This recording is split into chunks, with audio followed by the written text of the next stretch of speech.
नमस्कार, अस्सलाम वालेकुम, सत श्री अकाल।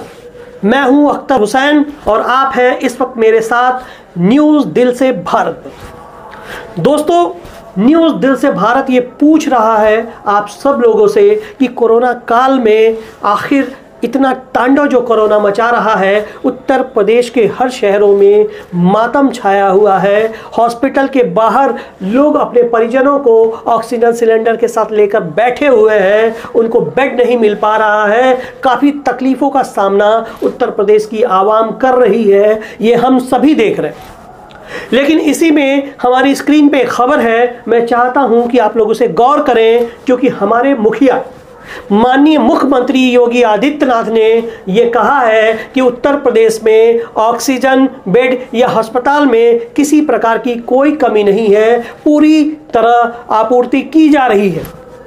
मुझे अफसोस इस बात का है कि हमारे उत्तर प्रदेश के मुख्यमंत्री किस अंधेरे में जी रहे हैं, उनका शासनकाल किस अंधेरे में जी रहा है, उसको ये नहीं पता है कि उत्तर प्रदेश के हर शहर से रोने, बिलखने, चिल्लाने, अपने परिजनों को खोने का जो दुख सामने आ रहा है, क्या उनको दिखाई नहीं दे रहा?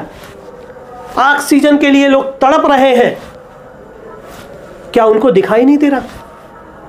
बड़े अफसोस की बात है। एक खबर पे मैं आपका जो है रुख मोड़ना चाहूंगा। एक महिला है जो अपने पति को टेम्पो से लेकर के करीब 3 से 4 घंटे दौड़ती रही कि उसको किसी अस्पताल में एडमिट कर लिया जाए, उसके पति की जान बचा ली जाए। लेकिन अफसोस इस बात का है कि किसी भी हॉस्पिटल ने उसको एडमिट नहीं किया, कहीं भी उसको जो है ऑक्सीजन सिलेंडर नहीं मिला। वो मजबूर होकर के अपने पति को मुंह से ही ऑक्सीजन देने लगी। उसने कोशिश की कि शायद मुंह से ऑक्सीजन देने से मैं अपने पति को बचा पाऊँ, लेकिन जब डॉक्टर ने उन्हें देखा तो उन्होंने उसके पति को मृतक घोषित कर दिया। बड़े अफसोस की बात है, यह उत्तर प्रदेश की घटना है। एक और घटना मैं आप लोगों को बताऊंगा। एक बाइक पर एक बेटा अपनी मां की अस्थियों को लेकर के जा रहा है, पीछे बाप बैठा है जो पकड़ा हुआ है। कहा जाता है कि बुलेट ट्रेन चलाने की बात हो रही थी, उत्तर प्रदेश को बेहतर प्रदेश बनाने की बात हो रही थी। आज एक मृतक की लाश को ले जाने के लिए एम्बुलेंस तक नहीं है, लोग अपनी बाइक पे बिठा के ले जा रहे हैं। बड़े अफसोस की बात है। और हमारे मुख्यमंत्री योगी आदित्यनाथ जी कहते हैं कि यहां कोई दिक्कत नहीं है, कोई परेशानी नहीं है। एक और खबर मैं आपको बताना चाहूंगा, ये उत्तर प्रदेश के बनारस से है। ये खबर ऐसी है जो आपको झंझोड़ देगी, क्योंकि बनारस से जो है मोदी जी का बहुत गहरा नाता है।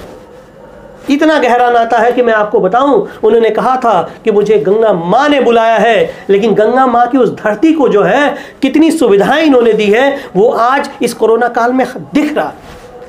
वहां शमशान घाटों पे जो है धन उगाही का काम हो रहा है, पैसे लेने का काम हो रहा है। अस्थियों को कंधा लगाने के लिए 5000 देना पड़ रहा है और वहां लाशें जलाने के लिए भी पैसे देने पड़ रहे हैं।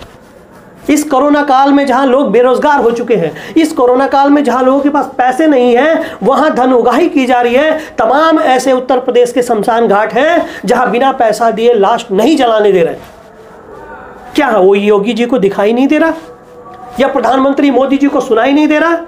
जनता की चीखें अपने लोगों को खोने के बाद जो भी 2 पैसा उनके पास बचा है वो शमशानों में लगाना पड़ रहा है। अगर नहीं लगाएंगे तो उनके परिवार के लोगों को मोक्ष नहीं मिलेगा।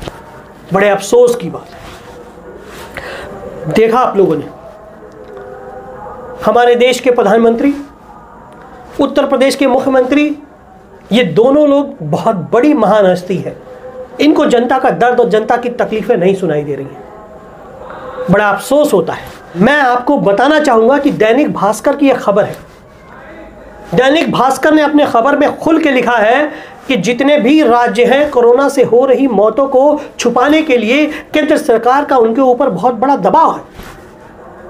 आप सोचिए कि दैनिक भास्कर ने खुल के लिखा, सच्चाई लिखा, क्योंकि केंद्र सरकार पूरी तरीके से राज्यों को दबाने में लगी है, मौत के आंकड़े छुपाने में लगी है, ताकि भारत में कोरोना और बड़े पैमाने पर फैले।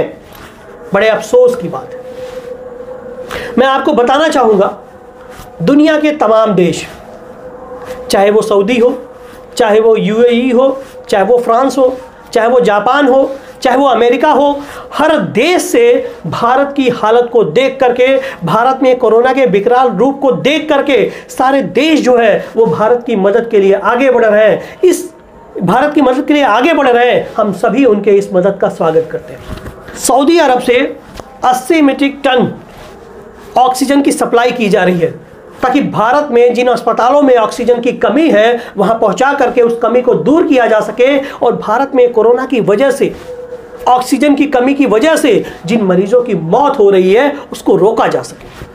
ये बहुत ही अच्छी बात है, बहुत ही अच्छी शुरुआत है। पूरी दुनिया की ह्यूमैनिटी को बचाने के लिए जो देश आगे बढ़ रहे हैं, जिन देशों ने भारत का सहयोग किया है, जो देश इंसानों को बचाना चाहते हैं, मानवता और इंसानियत को सेफ रखना चाहते हैं, उन सभी देशों को न्यूज़ दिल से भारत की तरफ से सलाम। लेकिन एक बात और कहना चाहेंगे हम आप लोगों से, ये जो कोरोना इतने बड़े पैमाने पर फैल रहा है, जिसकी वजह से भारत के हर राज्य में आज कोहराम मचा हुआ है, लेकिन उत्तर प्रदेश, बंगाल 2 ऐसी जगह है जहां पे आज भी चुनाव हो रहे हैं, जहां आज भी भीड़ इकट्ठा की जा रही है, जहां आज भी वोटिंग हो रही है। तो मुझे लगता है कि सबसे बड़े कोरोना को फैलाने में अगर किसी का हाथ है तो बंगाल और यूपी में चुनाव कराने वाले लोगों का हाथ है, उन राजनीतिक पार्टियों का हाथ है। और सबसे ज्यादा गुनहगार मुझे लगता है कि चुनाव आयोग है। क्या चुनाव आयोग की आंखों पे पट्टी बंधी हुई है? क्या उसे नहीं मालूम है कि ये जो चुनाव हो रहा है ये टोटल गलत तरीके से हो रहा है? कोरोना काल का प्रोटोकॉल जो है उसको फॉलो नहीं किया जा रहा है, क्या वो नहीं देख रहा है?